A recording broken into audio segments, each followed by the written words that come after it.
Hej og velkommen til Sonniksen Arkitektur. Mit navn er Anders, og jeg er arkitekt. Jeg vil gerne vise dig et hus. Det her hus er et lavenergihus. Lavenergihuse bruger cirka en sjettedel af den energi, andre nyopførte huse bruger. Det svarer til et årligt varmeforbrug på ca. 1.500 kroner. Vil du gerne vide, hvorfor lavenergihuse ikke er dyrere at opføre end andre huse?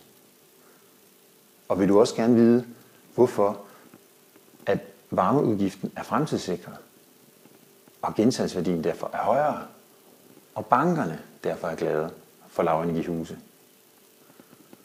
Og vil du også gerne vide, hvorfor det er billigere at bruge en arkitekt, i stedet for selv eller at lade entreprenøren stå for design, tegninger, byggetilladelse, konstruktionsberegninger, beskrivelser, kontrakter, byggetilsyn og meget mere?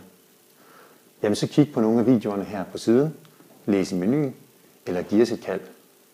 Du kan ringe på 30 28 90 00.